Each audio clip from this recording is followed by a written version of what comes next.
안녕하세요. 사연 속으로의 진행자 성우 이조안입니다.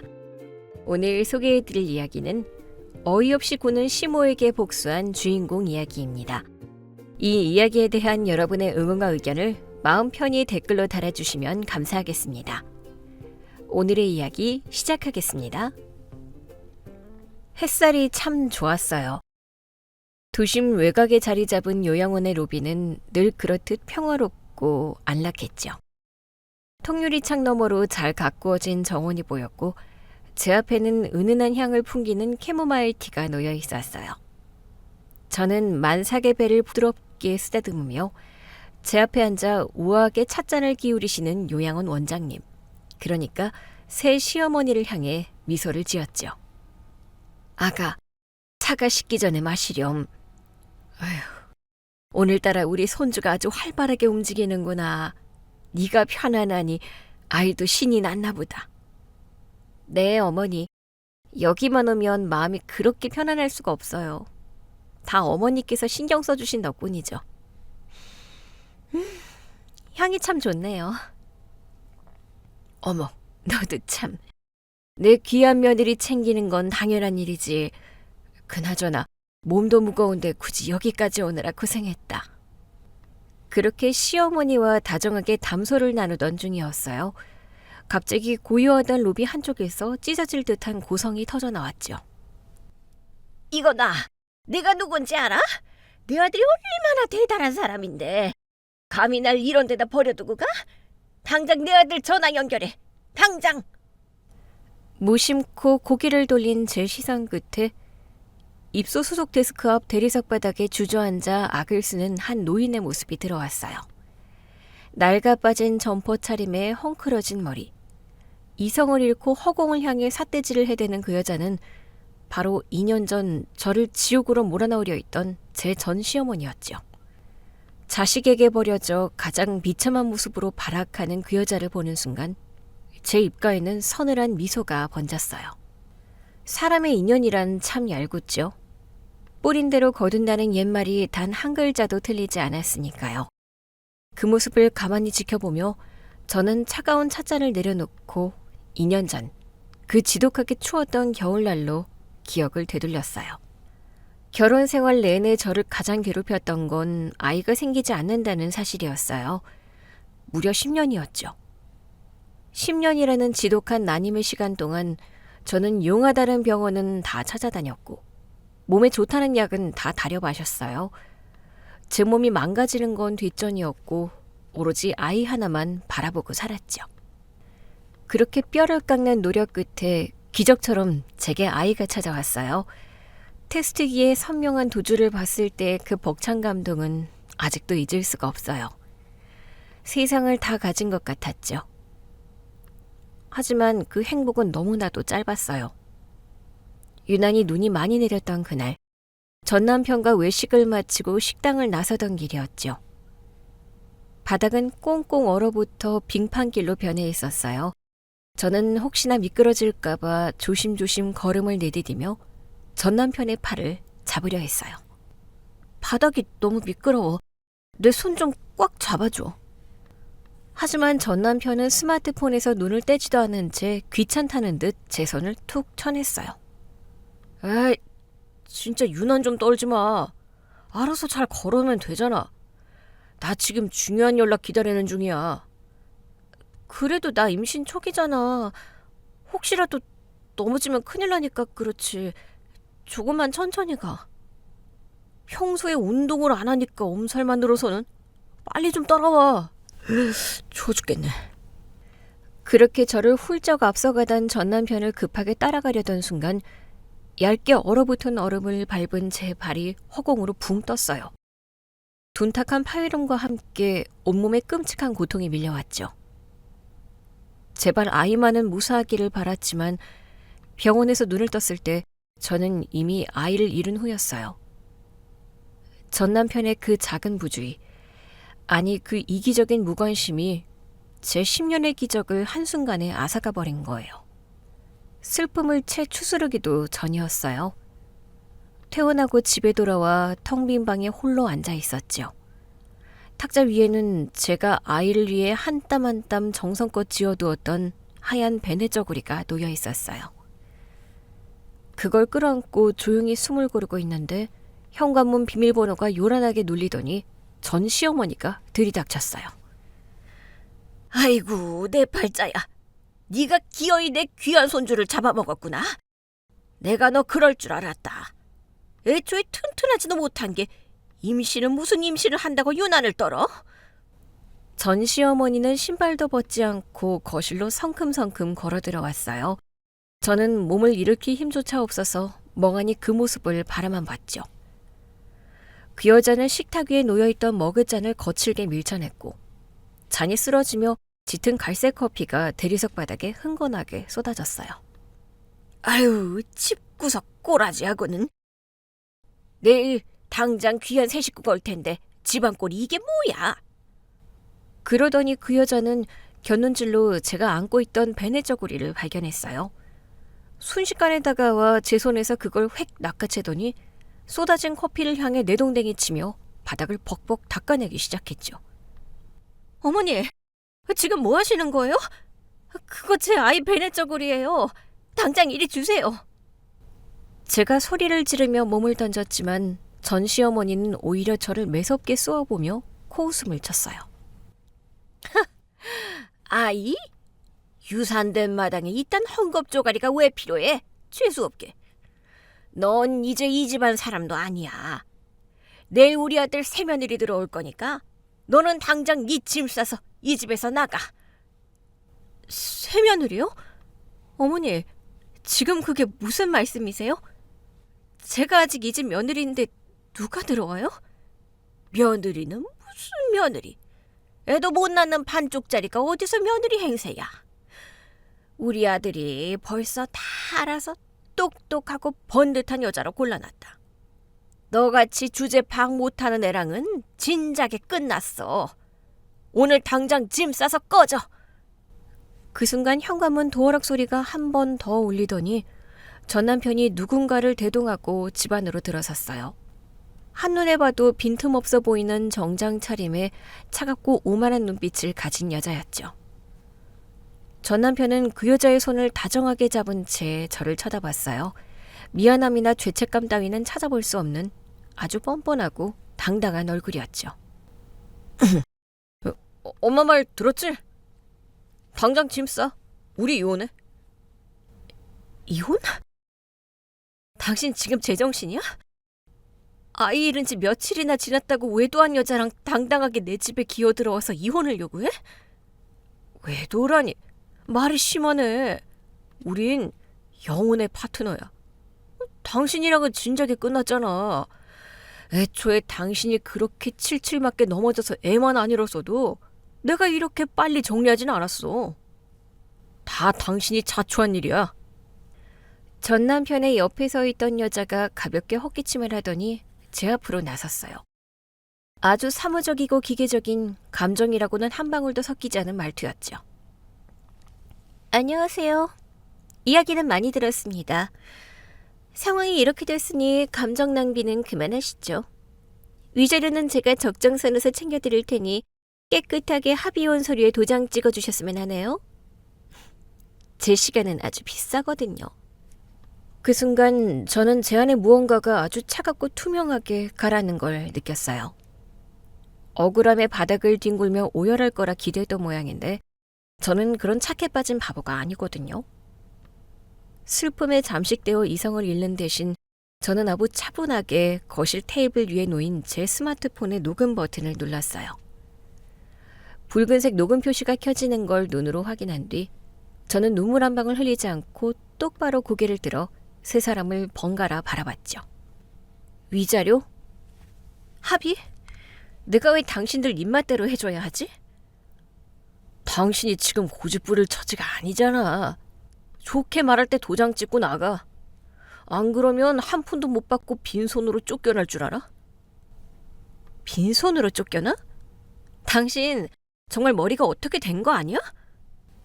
저는 코웃음을 치며 천천히 자리에서 일어났어요. 그리고 쏟아진 커피에 젖어 엉망이 된 베네저고리를 주워들었죠. 이 더러운 천조각은 이제 잃어버린 아이의 유품이 아니라 저들의 파렴치함을 완벽하게 증명하는 전리품이었어요. 당신 이 집 8알이 내 돈인 거 잊었어? 내가 결혼하기 전부터 뼈 빠지게 모아서 해온 집이야. 그리고 어머니, 아까 새며느리라고 하셨죠? 유부남이 이혼도 안 한 상태에서 딴 살림 차리겠다고 여자 데려온 거, 이거 법적으로 아주 불리한 증거인 거 모르시나 봐요. 제가 방금 아주 고화질로 훌륭한 증거를 수집했네요. 뭐시었지? 네가 지금 감히 내 아들을 협작꾼 취급하는 거냐? 취급이 아니라 사실이잖아요. 그리고 거기 새 며느리라는 분, 고학력 전문직이라며 계산이 참 느리시네. 상간녀 꼬리표 달고 시작하는 결혼 생활이 꽤나 고달프실 텐데 위자료 던져주고 덮을 수 있을 거라 생각했어요? 제가 위자료 푼돈 받을 생각은 없으니 반대로 제 몫의 손해배상은 단단히 청구할 테니까 각오 단단히 하세요. 말 조심하시죠. 전 당신 남편이랑 법적으로 아무 문제 없이 만나고 있습니다. 증거라도 있어요? 증거? 당신들이 방금 내 집 문 따고 들어와서 이혼 요구하며 영혼의 파트너 운운한 거 이 폰 안에 아주 선명하게 녹음되고 있거든? 당신들 출입국 기록, 카드 내역 내가 마음만 먹으면 못 털어낼 줄 알아? 그 똑똑한 머리로 어디 한번 잘 방어해봐. 전 남편의 얼굴이 순식간에 흑빛으로 변했어요. 자기가 쥐고 흔들 수 있을 거라 생각했던 제가 너무도 논리적이고 차갑게 반격하자 꽤나 당황한 눈치였죠. 당신, 지금 우리를 몰아세우려는 거야? 몰아세우는 게 아니라 정당한 내 권리를 찾는 거지. 당신이야말로 좋게 말할 때 내 집에서 당장 나가? 내일까지 당신 짐 다 안 빼놓으면 전부 폐기 처분할 테니까. 도장은 내가 알아서 법원에 제출할 소장에 찍어서 보낼 테니 기다리고 있어. 저는 더 이상 그들과 말 섞을 가치조차 느끼지 못했어요. 방으로 들어가 캐리어를 펼치고 당장 필요한 제 옷가지와 중요한 서류들만 빠짐없이 챙겼어요. 바깥에서는 전 시어머니와 전 남편이 당황해서 웅성거리는 소리가 들렸지만 제 귀엔 그저 패배자들의 웅얼거림으로밖에 들리지 않았죠. 짐을 다 싼 저는 캐리어를 끌고 거실로 나왔어요. 벙쪄 있는 세 사람을 향해 마지막으로 아주 차가운 미소를 지어 보였죠. 짐 빼는 거 잊지 마. 내일 이 시간 이후로 이 집에 남아있는 당신 물건은 다 쓰레기장으로 갈 테니까. 저는 뒤도 돌아보지 않고 현관문을 나섰어요. 찬바람이 뺨을 스쳤지만 묘하게도 가슴속은 꽉 막힌 체증이 내려가듯 시원하게 뻥 뚫리는 기분이었죠. 친정으로 향하는 택시 안에서 저는 다짐했어요. 내 인생을 진흙탕으로 밀어넣은 저들에게 자비 따위는 단 한 톨도 베풀지 않겠다고. 철저하고 완벽하게 그들의 뼛속까지 긁어모아 대가를 치르게 하겠다고 말이에요. 친정집 현관문을 열고 들어서자마자 거실 소파에 앉아 텔레비전을 보시던 친정엄마의 얼굴이 하얗게 질렸어요. 한겨울에 코트도 제대로 여미지 않은 채 눈물 자국 하나 없는 서늘한 얼굴로 캐리어를 끌고 들어오는 딸의 모습이 평범해 보일 리 없었죠. 자초지종을 무는 엄마에게 저는 방금 전 시댁에서 있었던 일들을 가감없이 아주 건조한 목소리로 전달했어요. 아이를 잃은 지 며칠이나 되었다고 유부남이 뻔뻔하게 상간녀를 집에 들이고 이혼을 요구했는지, 시어머니라는 작자가 아이의 유품을 걸레로 썼는지까지 전부 다요. 아이고 세상에. 아이고 내 새끼 불쌍해서 어쩌노. 그 짐승만도 못한 것들이 핏똥 잃고 쓰러진 애를 길거리로 내몰아? 당장 쫓아가서 그 집구석을 다 뒤집어 엎을 거다.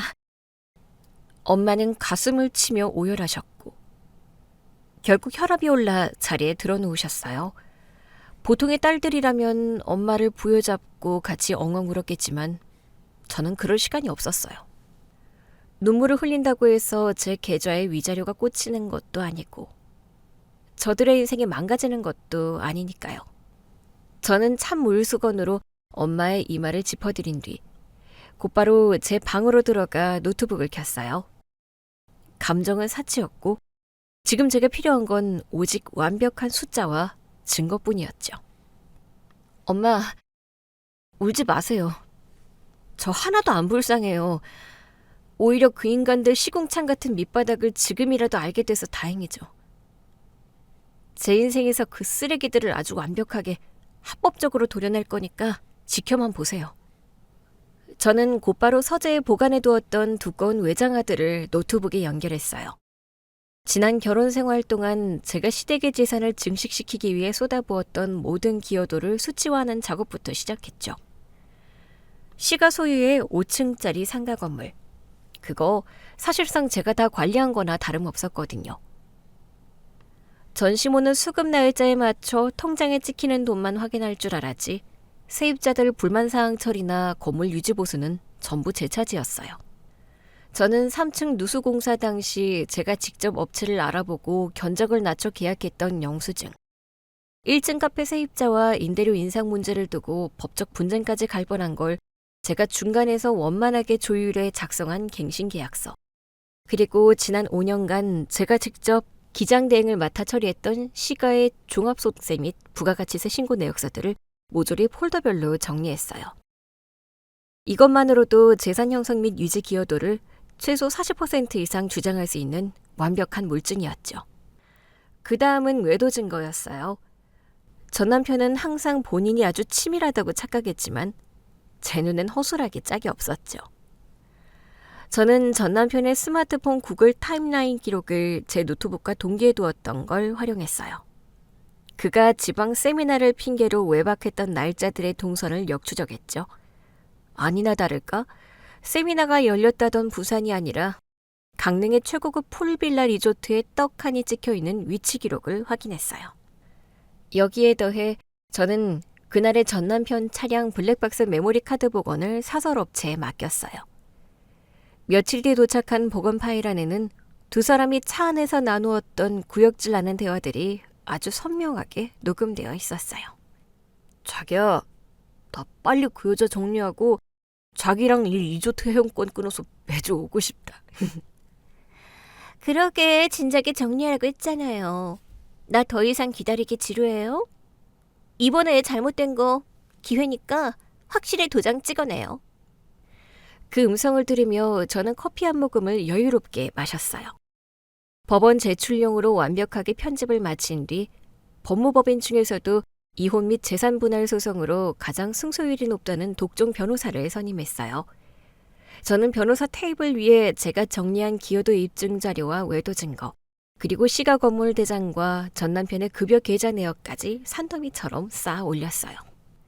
변호사님, 저는 자비로운 합의 따위는 관심 없습니다. 전 남편 명의의 모든 계좌, 그리고 시어머니 명의로 되어 있지만 제가 실질적으로 관리했던 건물 전체에 당장 오늘 날짜로 가압류부터 걸어주세요. 위자료는 법정 최고액으로, 재산 분할은 제 기여도 50%를 꽉 채워서 소장 청구해 주시고요. 변호사는 제가 정리한 엑셀 파일의 정교함에 혀를 내두르며 곧바로 법적 절차에 착수했어요. 폭탄이 터지는 데는 채 일주일도 걸리지 않았죠. 제가 짐을 빼고 친정으로 온 지 6일째 되던 날, 제 스마트폰에 불이 나게 울리기 시작했어요. 전 남편이었죠. 당신 미쳤어? 우리 엄마 건물에 가압류를 걸어? 내 통장도 다 바뀌었잖아. 이거 당장 안 풀어? 너 미쳤지? 미친 건 빙판길에서 임산부 안에 내동댕이 치고 상간녀 끌어들인 당신이지. 가압류는 내 정당한 법적 권리야. 억울하면 법대로 하든가. 아, 며칠 뒤면 소장 갈 텐데 청구액 보고 기절이나 하지 마. 그리고 며칠 뒤, 서울 한복판에 위치한 제 변호사 사무실 회의실에서 우리는 다시 마주 앉았어요. 전 남편과 전 시모, 그리고 그 잘난 새며느리까지 셋이 나란히 앉아 있었죠. 전 시모는 당장이라도 제 머리채를 잡을 듯 씩씩거렸지만 놀랍게도 상황을 통제한 건 새며느리였어요. 그녀는 서늘한 눈으로 제 소장을 훑어보더니 기산기를 두드리기 시작했죠. 소장 잘 봤습니다. 건물 유지보수에 대한 기여도와 5년간의 기장대행 인건비, 그리고 저희 쪽 귀책 사유로 인한 위자료까지. 청구하신 금액이 좀 과하긴 하지만 논리적으로 반박하기엔 저희 쪽 시간이 너무 아깝네요. 제 커리어에 상간녀 소송으로 흠집이 나는 것도 불쾌하고요. 길게 질질 끄는 거 질색이니 청구하신 금액에서 10%만 내고해 주시면 당장 현금으로 쏴드리고 오늘부로 모든 법적 분쟁 끝내는 걸로 합의하시죠. 세아가, 네가 지금 무슨 소리를 하는 거냐? 저 요물 같은 기집애한테 그 생돈을 주겠다고? 여보, 나 지금 계좌 묶여서 현금 하나도 없는 거 알잖아. 저 큰 돈을 당장 어떻게 만들어? 새며느리는 아이패드에서 눈도 떼지 않고 아주 기계적인 말투로 전 남편의 말을 잘랐어요. 어머니, 소송으로 가면 저희가 100% 져요. 건물에 묶인 가압류 푸는 게 먼저입니다. 그리고 남편, 돈은 당신 명의로 제 1금융권 대출 최대로 당기고 모자란 건 어머니 상가 건물 담보로 잡아서 마련하세요. 제 돈으로 전철 위자료 챙겨줄 생각은 추호도 없으니까요. 결혼 전 채무는 각자 해결하는 게 우리 혼인 계약서의 기본 원칙이잖아요. 며칠 후 통장에 찍힌 엄청난 액수의 숫자를 확인한 저는 합의서에 아주 우아하게 도장을 찍고 일어났죠. 입금 확인했습니다. 어머니, 그 돈이면 제 아이 베넷 저고리 걸레를 쓰신 값으론 충분하네요. 두 분 아주 계산이 빠르고 이성적인 분을 새 가족으로 들이셨으니 앞으로 평생 숫자에 파묻혀 행복하게 사시길 바랍니다. 당신도 이자 갚느라 등골 좀 일 텐데 영혼의 파트너랑 파이팅해? 그렇게 저는 그들을 비웃으며 사무실을 빠져나왔고 그 합의금을 완벽한 종잣돈 삼아 제 인생의 독립을 준비하기 시작했어요. 그 후로 들려온 시가의 소식은 가히 코미디가 따로 없었어요. 저와 친하게 지냈던 1층 카페 사장님이 가끔 제게 안부 전화를 하며 전해주었죠. 시가에 화려하게 입성한 새며느리는 전시모가 기대했던 막장 드라마의 악역이 아니었어요. 그 여자는 오직 철저한 효율과 숫자로만 움직이는 피 한 방울 안 나올 것 같은 엑셀의 화신이었죠. 새며느리가 들어온 지 일주일째 되던 날 아침이었대요. 전시모가 거실 소파에 앉아 헛기침을 하며 주방을 기웃거렸죠. 세아가, 며느리가 들어왔으면 아침은 차려야지. 내 아들 출근 전에 따뜻한 밥 한 끼는 든든하게 먹여서 보내야 하지 않겠니? 그러자 출근 준비를 마치고 나온 새며느리가 아이패드를 들고 식탁 앞에 앉더랍니다. 그리고는 아주 덤덤한 얼굴로 엑셀표를 띄워 전시모의 눈앞에 들이밀었죠. 어머니, 화면 좀 보시겠어요? 제 연봉을 시급으로 환산하면 정확히 12만 5천 원입니다. 가사도우미 아주머니의 시급은 1만 5천 원 선이죠. 제가 아침 일찍 일어나 주방에서 1시간 동안 밥을 차리고 설거지를 하는 건 우리 가게 경제에 매일 11만 원의 적자를 발생시키는 극도의 비효율적인 행위입니다. 뭐시? 네가 감히 시어미 밥 차려주는 걸 돈으로 환산해? 자본주의 사회에서 시간은 곧 돈이니까요. 따라서 경제적 효율성을 고려했을 때 아침밥은 시간적 여유가 가장 많고 시급이 0원인 어머니께서 직접 차려 드시고 아들밥도 챙겨주시는 게 가성비에 맞습니다. 그리고 한 가지 더. 어머니 생활비 결제 내역을 분석해봤는데요. 새며느리는 화면을 휙 넘겨 다채로운 색상의 파이 차트를 보여주었대요. 지난달 어머니의 식비카드를 분석한 결과 탄수화물과 나트륨 섭취량이 보건복지부 지정 노인 권장량을 300% 이상 초과하셨더군요. 잦은 외식과 배달 음식 때문입니다. 어머니의 만성질환으로 인한 미래 의료비 지출 리스크를 줄이기 위해 오늘부로 어머니의 생활비 카드는 제가 압수하겠습니다. 네가 지금 미친 게냐? 내 아들 돈으로 쓰는 카드를 네가 무슨 권리로 뺏어? 어머니 아들 돈이 아니라 우리 부부의 공동 자산이니까요. 대신 제가 노인 권장 칼로리인 1600킬로칼로리에 맞춘 식단표를 짜두었습니다. 아침은 삶은 달걀 1개와 사과 반쪽, 점심은 두부 반모와 현미밥, 저녁은 샐러드입니다. 육류는 가계부 예산 절감을 위해 주 1회만 배정했습니다. 어머니의 무병장수와 가게 재무 건전성을 위한 저의 합리적인 결정이니 군말 없이 따라주셨으면 하네요. 제 출근 시간이 다 되어서 이만 일어납니다. 전시모는 뒷목을 잡고 쓰러질 뻔했지만 이미 대출이자에 짓눌려 새며느리의 눈치만 보는 전 남편은 엄마 편을 들어주기는커녕 고개를 푹 숙이고만 있었대요. 과거에는 제가 철마다 보약 지어 바치고 주말마다 장을 봐서 냉장고를 가득 채워드렸지만 이제 전시모에게 남은 건 엑셀표에 갇힌 1600칼로리의 지옥분이었죠. 숨통을 옥죄어오는 새며느리의 완벽한 통제 속에서 전시모는 하루가 다르게 말라갔다고 해요. 하지만 진짜 비극은 전 남편에게 찾아오고 있었어요. 사람들은 전 남편이 능력이 출중해서 그 회사 영업본부의 최연소 팀장까지 달았다고 생각했지만 천만의 말씀이었죠. 그의 성과는 파라리 제 완벽한 내조 덕분이었거든요. 제가 사라지자 전 남편의 미천은 순식간에 드러났어요. 가장 먼저 사고가 터진 건 그의 회사에서 가장 비중이 컸던 C그룹과의 연간 계약갱신 프레젠테이션 날이었어요. 여보세요? 당신 지금 전화 가능해? 이혼한 전처한테 전화 걸면서 왜 이렇게 당당할까? 무슨 일이야? 야, 너 내 외장하드 어디다 뒀어? C그룹 임원들 성향 정리해둔 파일이랑 작년 제안서 백원 보니 어디에도 없잖아. 나 30분 뒤에 당장 PT 들어가야 한단 말이야. 제발 파일 좀 이메일로 보내줘. 당신 물건은 당신이 알아서 챙겨야지. 그리고 그 파일 내가 만든 거잖아. 내 지적 재산권인데 그걸 왜 당신한테 공짜로 줘? 당신 그 잘난 새아내 엑셀 잘 다룬다며. 그 여자한테 새로 만들어달라고 해. 업무 자료 하나 못 찾아서 전처한테 징징대는 머리로 어떻게 여태 그 자리에 붙어 있었니? 끊어. 저는 가차없이 전화를 끊어버렸죠. 나중에 들리는 소문에 의하면 그날 전 남편은 아무런 준비 없이 PT에 들어갔다가 핵심 수치들을 줄줄이 틀리는 대참사를 일으켰다고 해요. 결국 C그룹과의 계약은 날아갔고 회사는 막대한 손실을 입었죠. 그 일로 전 남편은 거래처 관리 부실과 실적 저하라는 꼬리표를 달고 한직으로 좌천당했어요.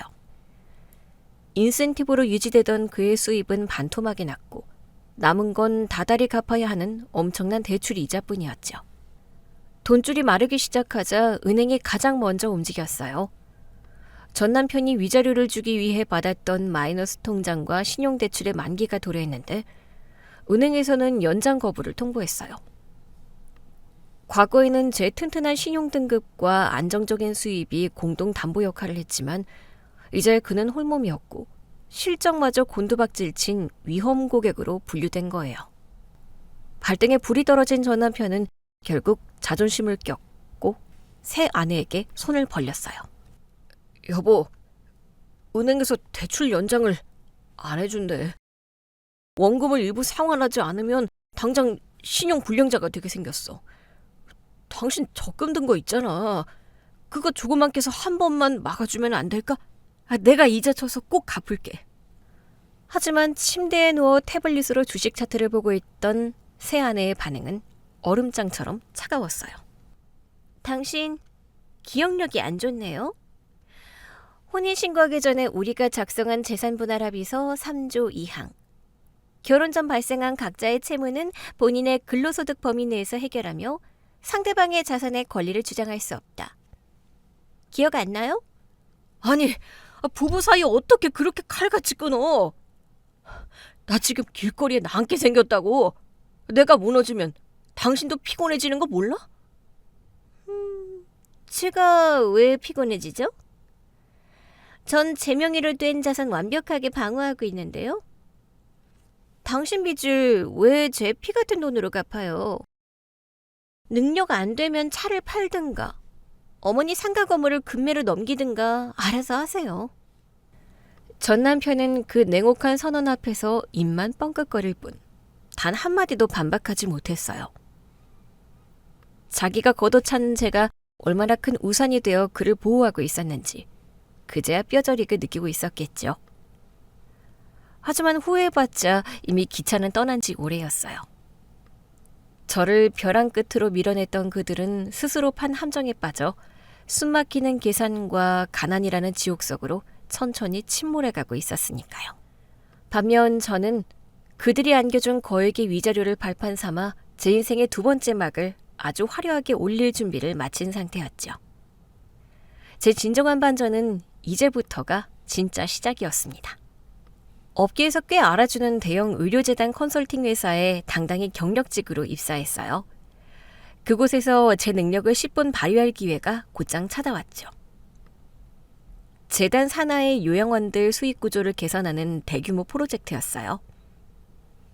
저는 과거 전 남편의 엉망진창이던 제안서를 밤새 고쳐주던 그 집요함으로 요양원 식자재 유통 구조의 비리를 짚어내고 획기적인 원가 절감 방안을 기획안으로 제출했어요. 그 기획안은 재단 이사회에서 엄청난 호평을 받았고 저는 단숨에 요양재단 총괄 매니저로 발탁되었어요. 그리고 그 프로젝트를 함께 진행하며 제 능력을 가장 가까이서 알아봐준 사람이 바로 재단 이사인 제 새 남편이었죠. 그는 전 남편과는 정반대의 사람이었어요. 권위의식 없이 다정하고 무엇보다 매사 성실하고 책임감이 넘쳤죠. 우리는 업무적인 파트너로 시작해 자연스럽게 연인으로 발전했고 서로에 대한 깊은 신뢰를 바탕으로 재혼을 결심하게 되었어요. 당신 오늘 웨딩 촬영하느라 많이 피곤했지? 따뜻한 물 받아놓을 테니까 얼른 씻어. 당신도 고생 많았어.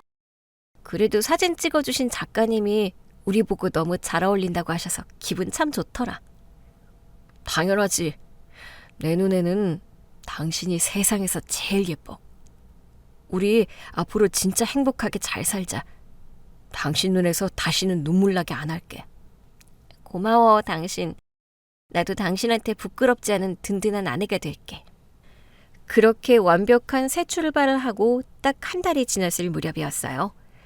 평소 칼같이 정확하던 생리 주기가 일주일 넘게 미뤄지고 있었죠. 설마 하는 마음에 남편과 함께 산부인과를 찾았어요. 검사실에서 나온 의사 선생님의 표정이 무척이나 밝았어요. 사모님, 진심으로 축하드려요. 임신 5주차에 접어드셨네요. 초음파 보시면 아기 집이 아주 예쁘고 튼튼하게 잘 자리 잡았어요. 네? 의사 선생님, 그게 정말이에요? 저는 예전에 10년 동안이나 아이가 안 생겨서 극심한 난임 판정을 받았었거든요. 네? 전혀요. 사모님 자궁이나 난소 상태는 20대라고 해도 믿을 만큼 아주 건강하세요. 자연 임신에 단 1%의 무리도 없는 완벽한 몸 상태입니다. 과거에 그렇게 오랫동안 아이가 안 생기셨다면 그건 100% 전 배우자분 쪽에 심각한 문제가 있었던 거예요. 저는 머리를 한 대 세게 얻어맞은 것 같았어요. 10년 동안 시어머니의 온갖 구박을 견디고 배에 수십 대의 주사를 찔러 넣으며 제 몸을 망가뜨렸던 그 지옥 같은 시간이 전부 제 탓이 아니었다니요.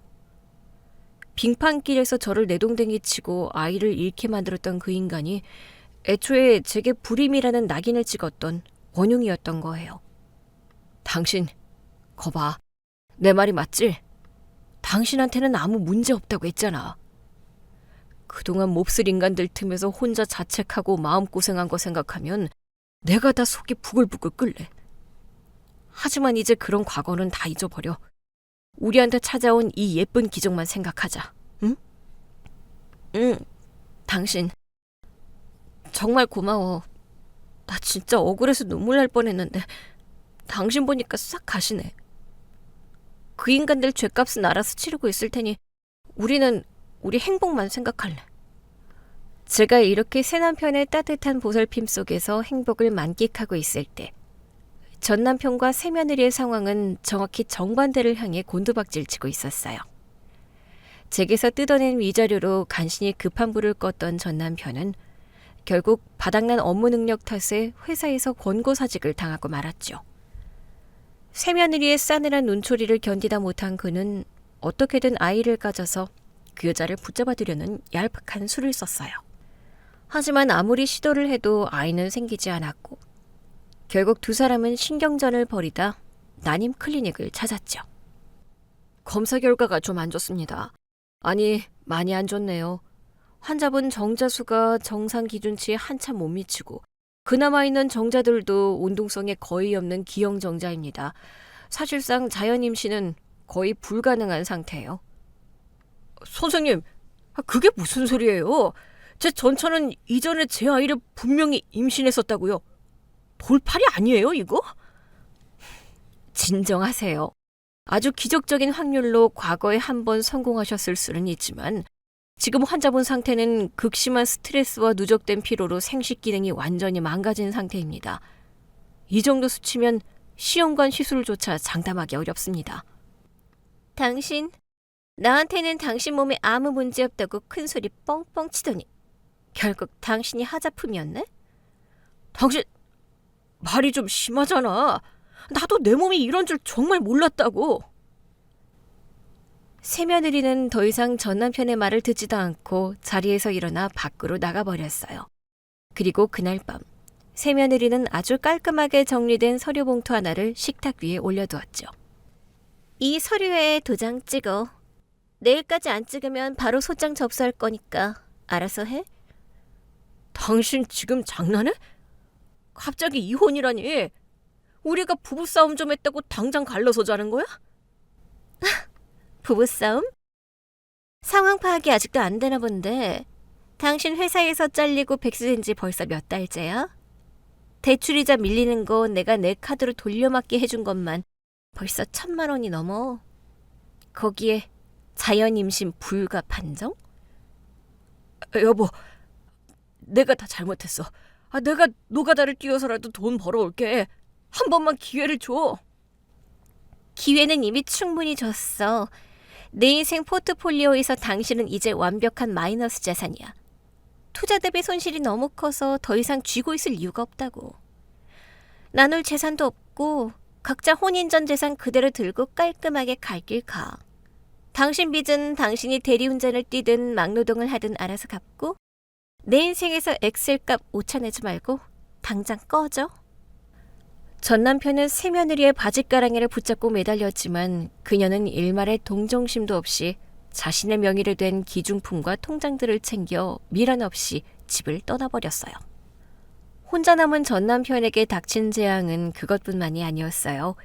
엑셀 식단표에 갇혀 새며느리 눈치만 보던 전 시모는 아들의 이혼과 경제적 몰락이라는 극심한 스트레스를 견디지 못하고 치매 초기 증상을 보이기 시작했어요. 가스레인지 불을 켜놓고 냄비를 까맣게 태우는 건 예사였고 새벽에 신발도 안 신고 밖을 배회하다 경찰서에서 연락이 오는 일도 잦아졌죠. 아들, 내 지갑 어디 갔어? 내 지갑 훔쳐갔지? 당장 경찰 불러. 엄마 제발 좀. 나 미치겠어 진짜. 그 텅 빈 지갑 누가 가져간다고 매일 밤 이 난리야. 나 오늘 밤에도 대리운전 뛰러 나가야 대출이자 갚는다고. 나 좀 살려줘 엄마. 전 남편은 소리를 지르며 머리를 쥐어뜯었어요. 간병인을 쓸 돈은커녕 당장 내일 먹을 쌀 살 돈도 부족했던 그는 결국 최후의 수단을 선택했어요. 밤새워 인터넷을 뒤져 요양원을 찾기 시작한 거죠. 검색창에 가장 싼 요양원, 특가 할인 요양원 같은 단어들만 미친 듯이 검색했어요. 그러다 그의 눈에 띈 광고 하나가 있었어요. 도심 외곽에 새로 오픈한 대형 요양원에서 선착순으로 가장 등급이 낮은 일반 다인실을 파격적인 할인가에 제공한다는 내용이었죠. 전 남편은 앞뒤 잴 것도 없이 다음날 아침 전 시모를 차에 태우고 그곳으로 향했어요. 보호자님, 마침 잘 오셨네요. 저희 요양원이 이번에 신관을 오픈하면서 딱 일반실 8인 다인실만 선착순 70% 특가 할인을 진행하고 있거든요. 한 달에 이 금액이면 솔직히 어디 가서 밥값도 안 나오는 금액이에요. 네, 무조건 거기로 할게요. 제일 싼 방, 무조건 할인 제일 많이 되는 방으로 당장 입소시켜주세요. 결제는 카드로 할 테니까 한도 승인 빨리 좀 내주시고요. 그는 전시모가 낯선 환경에 겁을 먹고 자신의 옷자락을 꽉 붙잡는 것도 매몰차게 뿌리쳤어요. 직원의 안내를 받아 일반식 병동으로 어머니를 밀어넣다시피 한 뒤도 돌아보지 않고 도망치듯 요양원을 빠져나갔죠. 그 요양원이 바로 제가 총괄 매니저로 근무하고 있고 제 새 시어머니가 원장으로 계시는 요양원이라는 사실은 꿈에도 모른 채 말이에요. 다시 현재 시점. 요양원 데스크 앞에서 발악하는 목소리, 낡아 빠진 점퍼 차림에 헝클어진 머리, 바닥에 주저앉아 허공에 대고 삿대질을 해대는 노인. 바로 제 인생을 시궁창으로 밀어넣으려 했던 전시모였죠. 자식에게 버려진 비참한 꼴을 마주한 순간 제 입가에는 저도 모르게 서늘하고도 깊은 미소가 번졌어요. 저는 천천히 자리에서 일어났어요. 만삭의 무거운 몸이었지만 발걸음은 그 어느 때보다 가벼웠죠. 제 곁에 앉아 계시던 새 시어머니, 즉 이곳 요양원의 원장님도 제 시선을 따라가다 눈살을 찌푸리셨어요. 아니, 저 노인네가 아까부터 왜 저리 소란을 피운담? 입소수속에 문제가 생겼으면 조용히 사무실에서 해결할 일이지. 어디 감히 로비 한복판에서 행패람. 아가, 넌 태교에 안 좋으니 여기 가만히 앉아있으렴. 내가 가서 정리하고 오마. 아니에요, 어머니. 저분이 누군지 제가 아주 잘 알거든요. 제가 직접 가서 인사라도 드려야 할 것 같아요. 네가 아는 사람이라고? 저렇게 막무가내의 사람을 네가 어떻게 안다는 거니? 저는 가볍게 미소를 지으며 데스크 쪽으로 걸음을 옮겼어요. 가까이 다가갈수록 전시모의 악쓰는 소리는 더욱 선명하게 들려왔죠. 이것들이 보자니까 사람을 무시해? 당장 내 아들 번호로 전화 걸어. 내 아들이 영업본부장 출신이야. 너희들 같은 것들은 단번에 모가지 날려버릴 수 있는 아주 대단한 사람이라고. 내가 왜 이런 거지 발사기 같은 방에 들어가야 해? 당장 원장 나오라고 해. 간호사가 당황하며 진정시키려 했지만 치매 초기 증상까지 겹친 전시모는 막무가내였어요. 그때 제 구두굽 소리가 데스크 앞에 멈춰 섰죠. 전시모는 고개를 휙 돌려 저를 올려다보더니 순간 눈을 크게 번뜩였어요. 제 얼굴을 알아보긴 한 모양인데 시간 감각이 완전히 뒤틀려버린 그녀의 입에서 나온 말은 가히 충격적이었어요. 어머, 며느리야. 네가 여긴 웬일이니? 잘됐다. 네가 저것들 좀 혼내줘라. 감히 시어미를 이 땅 구석방에 처박으려고 하잖아. 빨리 내 짐 챙겨서 우리 집으로 가자. 내가 요즘 깜빡깜빡해서 네가 해주는 밥을 먹어야 기운이 날 것 같구나. 그리고 너 배가 왜 그렇게 불렀니? 아유, 살 좀 빼라. 애도 못 가지는 주제에 미련하게 살만 뒤룩뒤룩 찌고 말이야. 그 순간 로비에 있던 모든 직원의 시선이 제게 쏠렸어요. 저는 만삭의 배를 한 손으로 부드럽게 감싸 안으며 전시모를 향해 아주 차분하고 우아한 목소리로 대답했어요. 어머니, 치매가 오셨다더니 정말 시간 감각이 엉망이 되셨나 봐요. 저 어머니 며느리 자리에서 파면당한 지 벌써 2년이나 지났거든요. 애 못 가진다고 저 쫓아내시고 그 똑똑한 엑셀 며느리 들이셨잖아요. 벌써 잊으셨어요? 뭐? 엑셀? 그 싹수노란 기집애 이야기는 꺼내지도 마라. 그년이 내 지갑 뺏어가고 나한테 뿔떼기만 먹여서 내가 이 꼴이 된 거 아니야. 너 당장 나 안 모시고 가. 시어미가 부르면 네 하고 당장 엎드려야지. 어디서 눈을 똑바로 뜨고 대들어.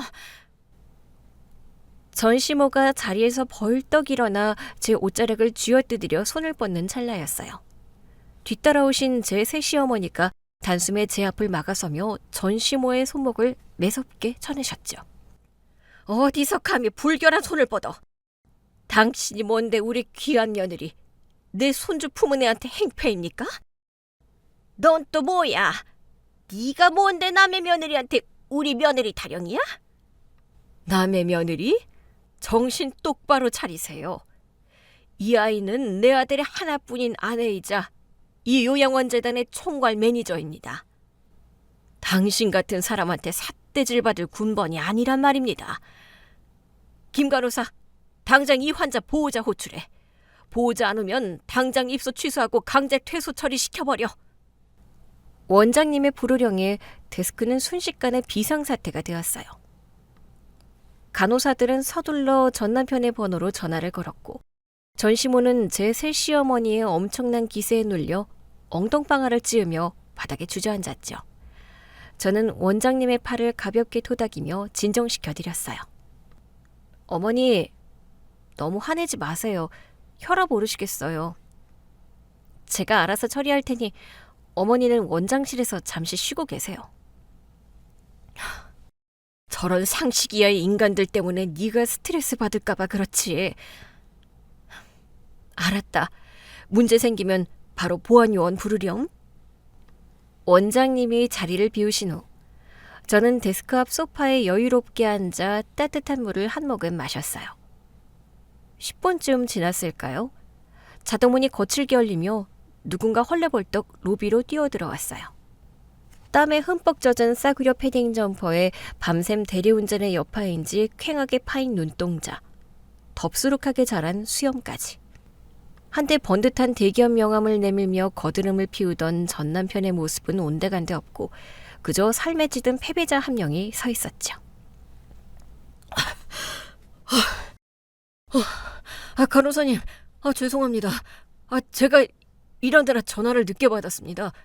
우리 엄마가 무슨 사고를 쳤나요? 전 남편이 연신 고개를 쪼아리며 데스크 직원에게 사정하는 모습을 저는 다리 꼬고 앉아 흥미롭게 지켜봤어요. 그때 전시모가 전 남편의 바지가랑이를 붙잡고 늘어지기 시작했죠. 아들, 네가 어떻게 나한테 이럴 수 있어? 저기 저 요물 같은 기집애가 시어미를 몰라보고 나한테 막말을 하잖아. 네가 당장 혼내줘. 전 남편은 어머니의 손가락질을 따라 천천히 시선을 돌렸어요. 그리고 소파에 앉아있는 저와 눈이 마주쳤죠. 최고급 실크 소재의 산모복을 입고 윤기 흐르는 머리카락을 넘기며 여유롭게 미소 짓고 있는 저를 본 순간 그의 두 다리가 눈에 띄게 후덜거리기 시작했어요. 네가 여기 왜? 그의 시선은 제 얼굴에서 시작해 남산만하게 불러온 제 만삭의 배로 천천히 이동했어요. 마치 절대 봐서는 안 될 끔찍한 괴물이라도 본 것처럼 그의 눈동자가 미친 듯이 흔들렸죠. 그 배 뭐야? 너 임신했어? 보면 몰라? 출산이 이제 한 달도 안 남았는데? 거짓말. 네가 어떻게 임신을 해? 너 불임이었잖아. 10년 동안 애 못 가져서 매일 병원 들락거렸던 거 내가 뻔히 아는데. 그 배 가짜지? 누구 애를 임신했다고 뻥을 치는 거야? 현실을 부정하며 발악하는 전 남편의 목소리가 로비를 쩌렁쩌렁 울렸어요. 그때 묵직하고 신뢰감 넘치는 목소리가 제 뒤에서 들려왔죠. 함부로 입 놀리지 마시죠. 제 아내와 제 아이에게 한 번만 더 모욕적인 언사를 쓰시면 그 입 당장 명예훼손으로 고소장 날아갈 줄 아십시오. 외근을 나갔다 돌아온 제 새 남편이 제 어깨를 감싸 안으며 든든하게 방어막을 쳐주었어요. 딱 떨어지는 맞춤 정장에 여유로운 미소. 누가 봐도 성공한 엘리트의 표본이었죠. 저는 남편을 향해 환하게 웃어 보였어요. 당신 일찍 왔네? 당신 보고 싶어서 회 일찍 끝내고 바로 달려왔지. 근데 불청객이 아주 소란을 피우고 있었네. 저 사람 내 전 남편이야. 방금 나보고 불인인데 어떻게 임신을 했냐고 따지더라고. 제 남편은 어이가 없다는 듯 헛웃음을 쳤어요. 그리고 전 남편을 향해 아주 또렷한 발음으로 진실을 박아 넣었죠. 불임이요? 당신 병원 검사 제대로 안 받아봤습니까? 제 아내는 20대보다 더 건강한 자궁을 가졌다고 의사 선생님이 극찬하셨습니다.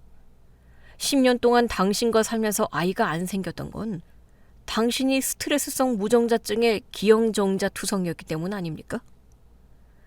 본인 몸이 하자품인 줄도 모르고 엄한 사람 쥐어짜며 몹쓸 짓 한 거 평생 후회하며 사셔야 할 겁니다. 그 순간 전 남편의 얼굴은 하얗게 질렸어요. 새며느리와 난임 클리닉에 갔을 때 의사에게 들었던 그 절망적인 선고가 사실은 제 탓이 아니라 오롯이 본인의 결함 때문이었다는 걸 이제 완벽하게 깨달은 거죠. 그는 자신의 신체적 결함과 제 앞에서 한없이 작아지는 처참한 무능함을 뼈저리게 느끼며 그 자리에 털썩 주저앉았어요. 10년이야. 당신의 그 알량한 자존심과 무지함 때문에 내가 죄인 취급받으며 살았던 시간이. 빙판길에서 내 손을 뿌리쳐서 기적처럼 찾아온 아이를 잃게 만들었을 때 당신은 내 인생에서 완벽하게 아웃이었어. 전 남편은 아무 말도 하지 못하고 고개만 푹 숙인 채 바들바들 떨고 있었어요. 전시모는 상황 파악을 못하고 그저 아들의 등짝을 때리며 빨리 자기를 데리고 나가라고 칭얼거릴 뿐이었죠. 저는 천천히 걸어가 주저앉은 전 남편을 내려다보며 아주 서늘하고 단호한 목소리로 과거의 빚을 청산했어요. 아줌마, 2년 전에 제가 지어놨던 내 아이 베네저굴이 이산된 마당에 필요 없다며 바닥에 엎지른 커피 닦는 걸레로 쓰셨죠? 에? 그게 언제적 일인데 지금 와서 들먹여? 참 아쉽네요. 그 베네저굴이 안 버리고 가지고 올 걸 그랬어요. 당신 지금 대출이자 갚느라 밤낮으로 일한다며? 여기 요양원비 낼 돈도 빠듯할 텐데 그 베네저굴이 가져왔으면 로비 바닥 닦으면서 관리비 대신 몸으로 때울 때 아주 유용하게 썼을 텐데 말이야. 제 차가운 일침에 전 남편은 쥐구멍이라도 숨고 싶은 듯 몸을 웅크렸어요. 그때 로비 안쪽 문화센터 교실에서 우아하게 걸어나오는 중년 부인이 보였어요. 바로 일주일에 2번씩 이곳 요양원에서 봉사활동을 하시는 친정엄마였죠. 엄마는 상황을 단번에 파악하시고는 특유의 카리스마 넘치는 걸음걸이로 다가와 전 남편 앞에 섰어요. 아이고, 이게 누구신가? 제 발로 복덩이 뻥 차버리고 지옥불에 뛰어든 미련한 전 사위놈 아니신가? 장모님. 장모는 무슨 얼어 죽을 장모. 입 찢어버리기 전에 그 더러운 입에 내 호칭 올리지 마. 자네 지금 꼴을 보아하니 우리 딸이 뜯어낸 위자료 메꾸느라 아주 인생에 거덜난 모양인데 자네 능력으로 여기 한 달 관리비나 제때 낼 수 있겠나? 우리 딸이 회사 파일 만들어서 밥도 먹여줄 때가 호강했던 시절인 줄 이제 알겠지? 평생 그 잘난 어머니 모시고 바닥이나 팍팍 기면서 살아. 엄마의 뼈 때리는 일갈에 요양원 직원들 사이에서 작은 실소가 터져 나왔어요. 전 남편은 입술을 깨물며 고개를 푹 숙였죠. 저는 더 이상 그 패배자들에게 제 귀한 시간을 낭비할 이유가 없었어요. 나 갑자기 피곤하네. 어머니 모시고 그만 올라가자. 그래, 당신 스트레스 받으면 안 돼. 가자. 저는 남편의 팔짱을 끼고 우아하게 몸을 돌렸어요. 그리고 데스크 직원에게 한마디 덧붙이는 것도 잊지 않았죠. 김 간호사님, 저 보호자분 입소수속 마저 진행해 주세요. 아, 할인 특가 일반실로 계약하신 거 맞죠? 우리 요양원 규정 다들 아시겠지만 특가 병실은 관리비 단 하루라도 연체되면 강제 퇴소 조치니까 계약서에 서명 확실하게 받으시고요. 연체 시 보호자가 요양원 시설물 청소 등 노역으로 대납해야 한다는 특약조항 아주 꼼꼼하게 읽어드리세요. 직원은 네 하고 대답했어요. 전 남편은 그 특약조항이라는 말에 기함하며 저를 쳐다봤지만 저는 뒤도 돌아보지 않고 엘리베이터에 올랐죠. 그날 이후 그들의 삶은 완벽한 무기징역이나 다름없었어요. 전시모가 배정받은 특가 일반실은 요양원에서도 가장 구석에 위치한 8인실이었죠. 새며느리의 1600칼로리 식단 지옥에서 벗어나나 싶었겠지만 이곳 간호사들과 요양보호사들의 통제는 그보다 훨씬 더 철저했어요. 조금이라도 소란을 피우면 즉시 안정실로 격리되었고 배달 음식이나 외부 간식은 일절 반입 금지였죠. 전시모는 매일 밍밍한 환자식을 삼키며 가끔 로비를 거닐며 직원들의 극진한 대우를 받는 제 화려한 모습을 멀리서 지켜보는 것으로 하루를 보내야만 했어요. 전 남편의 처지는 더 비참했어요. 제 회사의 영업 방해 소송과 대출이자 압박으로 정규직 취업은 꿈도 꾸지 못했죠. 그는 낮에는 택배 상하차 막노동을 뛰고 밤에는 대리운전을 하며 뼈가 부서져라 일했어요. 그렇게 번 돈의 대부분은 요양원 관리비와 대출이자로 빠져나갔고 그에게 남은 건 컵라면 하나 사 먹을 푼돈뿐이었죠. 그리고 한 달 뒤, 저는 남편과 친정엄마, 새 시어머니의 엄청난 축복과 환호 속에서 아주 건강하고 예쁜 딸을 출산했어요. 아이의 울음소리가 분만실을 채우던 순간 남편은 펑펑 울며 제 이마에 키스를 퍼부었죠. 저는 요양재단의 핵심 기획자로 승승장구하며 이사의 임원 자리까지 올랐고 남편과는 단 한 번의 큰 싸움 없이 서로를 존중하며 매일매일 새로운 행복의 기록을 경신해 나가고 있어요. 과거에 끔찍했던 상처는 완벽하게 도려내졌고 제 삶은 이제 흠잡을 데 없는 해피엔딩의 정점에 서 있습니다. 착하고 바보 같은 며느리의 시대는 진작에 끝났어요. 제 몫은 제가 지키고 받은 만큼 반드시 아주 철저하게 돌려주는 것. 그것이 제가 세상이라는 전쟁터에서 저와 제 가족의 행복을 지켜내는 가장 완벽하고 지혜로운 방식이랍니다. 오늘 준비한 이야기는 여기까지입니다. 재미있게 들으셨다면 구독과 좋아요, 알림 설정까지 눌러주세요. 지금 어디서 듣고 계세요? 여기는 서울이고요. 다음 이야기로 다시 찾아뵙겠습니다. 청취자 여러분, 오늘도 행복하세요.